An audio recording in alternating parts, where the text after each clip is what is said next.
Hi, welcome to another episode of Talking with Docs. I'm Dr. Brad Weening. And I am Dr. Paul Zalzo. Today's episode, we're going to be talking about what happens in the hospital when you get a total knee replacement. So you've already booked the procedure, you've gone through all the preoperative visits, and if you want to know a little more about that, we have videos specifically on before the surgery as well as after the surgery. This is going to get you through your hospital visit. Right. First thing I'm going to say is you will be nervous, and that's fine. Everybody's nervous when they come into the hospital for surgery. That is totally normal. And the anesthetists have good medications to help you with that. Yes. So you arrive at the hospital generally 2 to 3 hours before the time of your surgery. Okay? I think that's a great idea. Plan ahead. Don't cut it close. Don't be late. Yeah. You want to be prepared, and you definitely don't need the extra stress of being late. Right. I hate being late. Yeah, you're in the hospital for a few days, so a couple hours at the top end isn't going to make a difference. So you arrive to the hospital, you probably have to check in generally, depends on your hospital, you're probably going to go to admitting to get set up first, and then you're going to go to, so it's an admitting department, then you're going to go to a room that is near the OR, but it's a pre-op sort of holding area where you go get checked out by a few healthcare professionals. And there, potentially a nurse, for sure, you're an anesthetist, you're going to meet them, they're going to confirm who you are, they're going to get you changed out of your clothes, they may start an intravenous at that point, and just make sure that you're ready for the procedure. And you'll meet your surgeon before the surgery, and Yes. at this point, they will mark your knee. If you're having your right knee done with a marker, they will put initials or an X or something on your knee that's being operated on so that there's no mistake that they know what side you're having done. And this check of the side, as well as your procedure, will be done multiple times prior to actually the incision being made to ensure that the right operation on the right person in the right location is being done. Yeah, you're going to be repeating yourself a lot. You'll think it's Wow. ridiculous, but it's for safety. Okay, so you're in this pre-op holding area, you've met a nurse, you've met the anesthetist, you've taken off your clothes and you put on a gown, and you've met your surgeon, and then you're going to be transported, either walk or in a wheelchair, to the operating room. One thing I was going to say, Paul, is that at some centers they implement what's called a block room. So Right. sometimes your anesthetic is done in a separate room, Right. but it certainly can be done in the operating room or in a block room or some assigned room. Having said that, now you're on your way into the operating room. Right. And if you've had your anesthetic done, fine. If not in the operating room, that's where you will get your anesthetic. And you will, at that point, get asked some questions again. This is called the surgical checklist that will occur before your surgery starts. That's where we make sure that we're doing the right side, we're doing the right procedure, you are who you are, and we are who we are. Yeah, we have all the parts we need, all the instruments. And then we all agree, everyone, you and everyone else agree that it's safe to proceed with the procedure.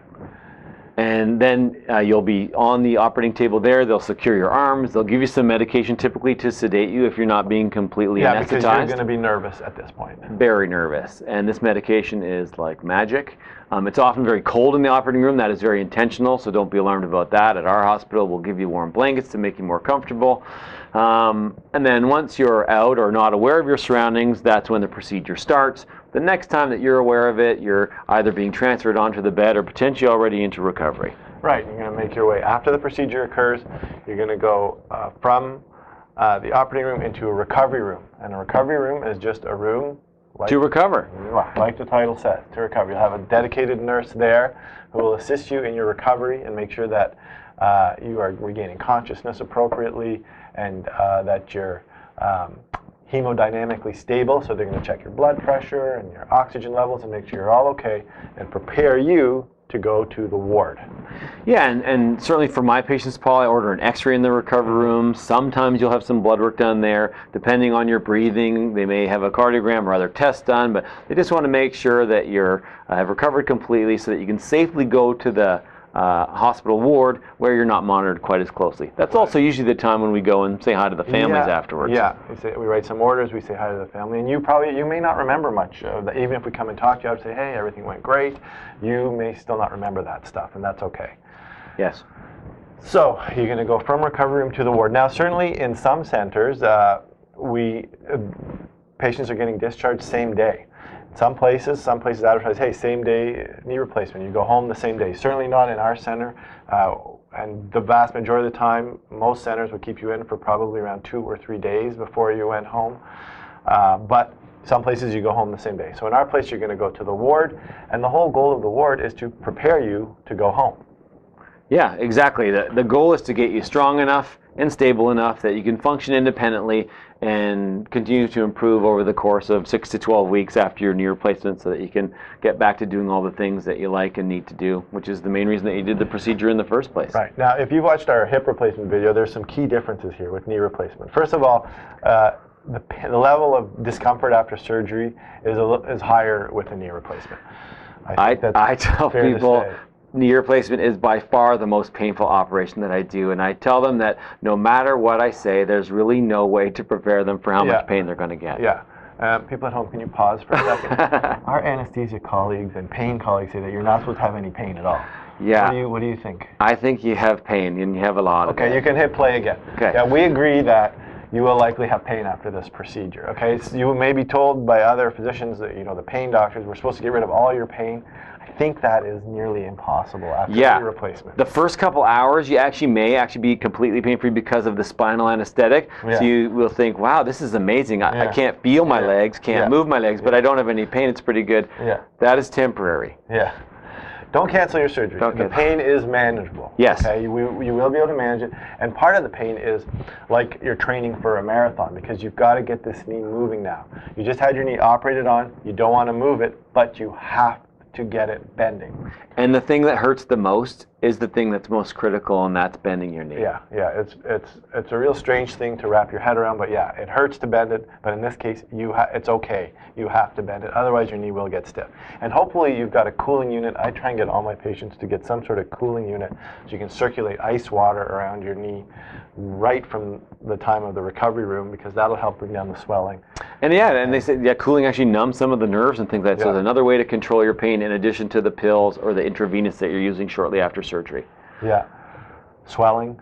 Here's where you will expect some swelling. Your knee will swell up. You just had surgery on it. You will experience swelling. The other thing, Paul, that I hear my patients say right after surgery is, even once the spinal anesthetic has worn off and they're starting to experience pain, they say, I can't lift my leg. Why? Yeah, that's a good question. If you've had a spinal anesthetic, some of the nerves have been numbed, and sometimes the nerves that are responsible to activate your muscles are knocked out for a while, and so you don't have the strength to lift your leg, and that's normal. That will come back over the next few hours. And then after the spinal anesthetic wears off, though, then they say, well, now I can lift my non-operative leg, but I can't lift the leg that you operated on. And that's because we have to cut the muscles that are responsible for lifting the leg. So your quadriceps muscle is one of the muscles that we have to split in order to do the procedure. So even though we sew it back, it sometimes takes a little time for that to come back. Right. Okay, so you've come into the hospital a few hours early, you've gone to that room before surgery, you made your way to surgery, you had the surgery, you've gone to the recovery room, you may or may not remember some of this stuff, but you end up going to the ward. You've got flowers and chocolate, and everyone's coming to visit you, and you're recovering. The physiotherapist has come and worked with you. You've got pain. You're expecting to have pain, so you do now have some pain as you're moving your knee. The physiotherapist will teach you how to walk, how to go up and down stairs. Yep. Am I using a walker, a cane? What am I doing? Some people use a walker. Some people go right to crutches or a cane. Whatever it takes to make sure you're safe so you don't have a fall. And the whole goal on the ward is just get you ready to go home. Excellent. So what else do I have to do to prepare to get home? So I usually give my patients a prescription. Yeah. Usually the prescription is for some pain medication. And there's a combination of different things that certain surgeons use. I always give them a blood thinner, and the type of blood thinner certainly varies vastly among centers and across countries, but something to reduce the risk of you developing a blood clot. Right. And then the third prescription for me is for physiotherapy, which is critical. I cannot overemphasize that is, once the skin is closed, I mean, the most important thing you have to do is bend that knee. Yeah, you have a funny thing. You tell people once you do the surgery, then you're just I'm a cheerleader. Yeah, that's it. I'm a cheerleader. You don't look like a cheerleader. I know. God help us. Yeah, you wouldn't want to see that. Yeah. No, I say that once my job is essentially done, once I've closed the skin, all I can do is cheer for you and tell you how important it is, because you can't possibly appreciate how important it is to work hard for that window of 8 to 12 weeks. Yeah, and if you say, oh, my knee hurts, I'm not going to do physio now, I'm going to do it in a couple of weeks, it's too late. It'll be stiff and it will be very hard to get the range back. All right, so and the other thing Brad said he's written you some scripts, something for blood thinner, something for pain, Yep. something for physiotherapy, and you should get a follow-up appointment to see. In our case, we like to see you about 2 weeks, give or take a few days after the surgery to check the wound, see how you're doing, and take out the surgical clips. Sounds so easy when you say it like that. Yeah, it is. So good luck if you are having a knee replacement done. You've watched this video. And hopefully it's going to allow you to be a little bit less nervous and feel a little more prepared for your procedure and what to expect when you're in the hospital. If you have specific questions about other topics that you'd like us to discuss, please feel free to email us at talkingwithdocs@gmail.com. And remember, you are in charge of your own health. See you next time.